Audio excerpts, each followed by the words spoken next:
بسم اللہ الرحمن الرحیم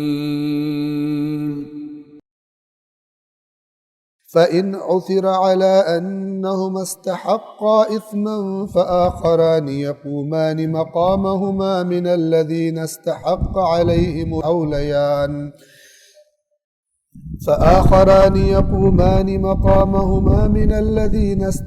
عليهم الأوليان فيقسمان بالله لشهادتنا أحق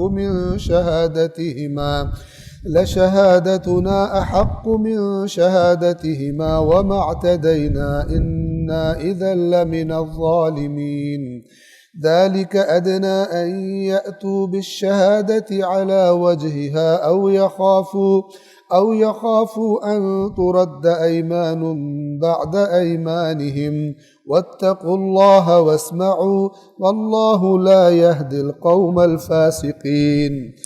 107 فَإِنْ عُثِرَ عَلَىٰ أَنَّهُمَا اسْتَحَقَّا إِثْمًا، اور اگر یہ انکشاف ہو جائے، اگر یہ انکشاف ہو جائے کہ یہ دونوں نے گناہ کما لیا، یعنی انہوں نے خرابی کر دی ہے، جھوٹی گواہی دی ہے، یہ پتہ چل جائے، جیسے کہ اس واقعے میں پتہ چل گیا تھا اس فہرست سے کہ کوئی گڑبڑ انہوں نے کر دی.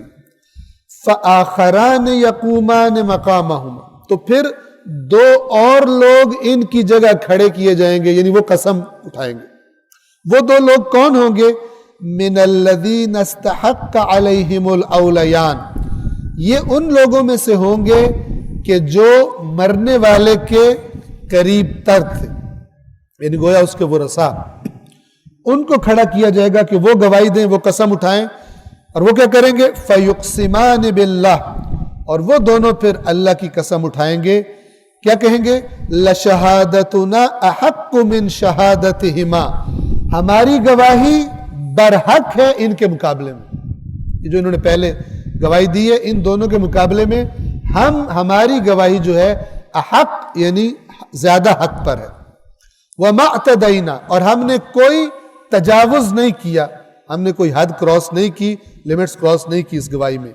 انا اذا لمن الظالمین، اور یقیناً اگر ہم ایسا کریں تو ہم ظالموں میں سے. یہ پھر مرحوم کے جو چلا گیا دنیا سے، اس کے رشتہ دار یہ قسم اٹھائیں گے. 108 پھر اللہ تعالیٰ فرماتا ہے کہ یہ اس طرح کیوں کرو؟ ذَلِكَ أَدْنَىٰ أَن يَأْتُوا بِالشَّهَادَةِ عَلَىٰ وَجْهِهَا، اس طرح یہ بات قریب تر ہے، اس طرح زیادہ امید کی جا سکتی ہے کہ لوگ اسی طرح گواہی دیں جس طرح کی گواہی دینی چاہیے. کیونکہ اگر بندوں کو پتہ، اگر ایک بندے کو یہ پتا ہو بس میں نے گواہی دے دی پھر چھٹی، پھر جو میں نے گواہی دی وہی چلے گی. لیکن اگر اس کو یہ ہو کہ میں جھوٹی گواہی بھی دے دوں، پھر بھی ہو سکتا ہے وہ میرے خلاف گواہی دیں تو ان کی مان لی جائے گی، تو پھر وہ تھوڑا کہے گا میں نے صرف گناہ ہی کمانا ہے، چیز مجھے نہیں ملنی جھوٹی گواہی کی وجہ سے. تو پھر ذرا نسبتاً جھوٹی گواہی میں کمی ہو جائے گی اور وہ سچی گواہی دیں گے. یا او یخافوا ان ترد ایمان بعد ایمانہم، یا انہیں یہ خوف ہوگا کہ ان کی گواہی، ان کی قسم کے بعد، ان کی قسمیں کھانے کے بعد ان کی گواہی کو رد بھی کیا جا سکتا، تو پھر ذرا وہ اتنا ان کو اعتماد نہیں ہوگا اور پھر جھوٹی گواہی وہ اتنے آرام سے نہیں دیں گے. واتقوا اللہ واسمعوا، اور اللہ کا تقوی اختیار کرو اور سنو.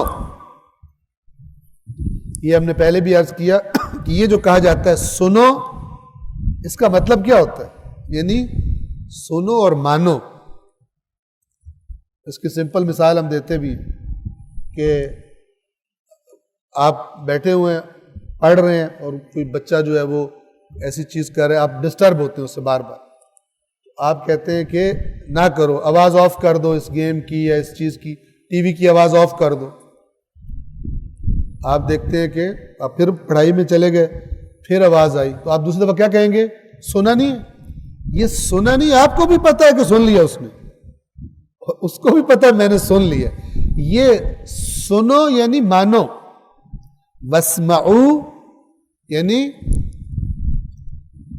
جو سن کے مانتا نہیں ہے اللہ کی نگاہ میں گویا اس نے سنا نہیں. قرآن کی جو زبان ہے یہ عام لوگوں کی زبان ہے جو اس زمانے میں اس معاشرے میں بولتے تھے. جس طریقے سے وہ بات کرتے تھے بالکل کوئی ٹیکنیکل ان سے ہٹ کر کوئی زبان نہیں ہے, کوڈ ورڈز میں فلان, ایسا نہیں ہے. اور اسی طرح ہونا چاہیے تھا تاکہ وہ لوگ آرام سے سمجھ سکیں جن کے لیے پیغام آیا ہے. اللہ کا رسول جب آیات کی تلاوت کرے ان کے لیے کوئی اجنبی ماحول اس زبان کا نہ ہو کہ کہیں یہ کیا بول رہے ہو, تو انہیں کچھ اور لفظ کا میننگ سمجھ آئے اور رسول اللہ کہیں جو تمہیں سمجھ آئے وہ تو ہے ہی نہیں, وہ تو کوئی اور مراد ہے, تو یہ مذاق ہو جائے گا. جیسے آج کل بہت سارے لوگ اس مرض میں مبتلا ہیں, یہ تو مراد ہی نہیں, جو اللہ نے لفظ یوز کیا کہتے ہیں یہ مراد ہی نہیں ہے, کوئی اور مراد ہے. خلاف عقل اور خلاف حکمت ہے کہ وہ میں اس کی مثال دیا کرتا ہوں, اور چونکہ یہ ضروری ہے ذہنوں میں بٹھانا, سن لیں. ایک ہوتا ہے جو لفظ یوز کیا سب کو اس کا میننگ ذہن میں آ رہا ہے کہ یہ کہنے والا کیا کہہ رہا ہے, اور ایک دفعہ ہوتا ہے کوڈ. کوڈ کیا ہوتا ہے کہ پبلک کچھ اور سمجھ رہی ہوتی ہے لیکن جس کو کوڈ بتایا ہوتا ہے وہ ایکچوئل پیغام لے رہا ہوتا ہے, باقیوں کو کچھ سمجھ. کچھ لوگ سمجھتے ہیں قرآن بھی یوں نازل ہوا ہے کہ جو لوگوں کو سمجھ آتا ہے وہ مراد ہی نہیں ہے, ایک کوڈ ہے کہ جو صرف ائمہ اطہار کو سمجھ آتا ہے اور کوئی سمجھ نہیں سکتا. لہذا بہت سارے لوگوں نے قرآن کو فارغ کر دیا یہ کہہ کر اللہ العلی العظیم.